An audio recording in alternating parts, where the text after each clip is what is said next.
ఖాళీ స్థలం దొరికింది. ఎవరో ప్రేరేపించబడి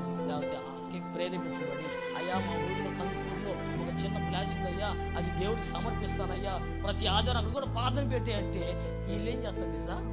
అక్కడ దేవుడి ప్రణాళిక ఉందా, దేవుడి చిత్తం ఉందా, ఏది కూడా ఆలోచించకుండా అక్క చెప్పిన మాటలను బట్టి అక్కడ ప్రార్థన పెడతాం.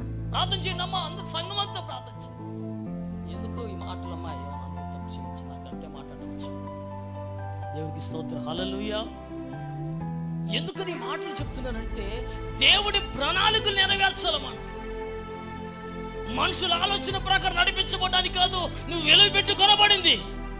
మనుషులు చెప్పినట్టుగా నడిపించబడ్డానికి కాదు నువ్వు విలువ పెట్టి ఆయన సన్నిధికి నడిపించబడింది. నువ్వు ఎందుకు నడిపించబడ్డావంటే ఆయన చిత్తమును చేయడానికి, ఆయన ప్రణాళిక నెరవేర్చబడ్డానికి నువ్వు ఆయన ఈ లోకానికి నిన్ను పంపించాడు. హల్లెలూయా, హల్లెలూయా.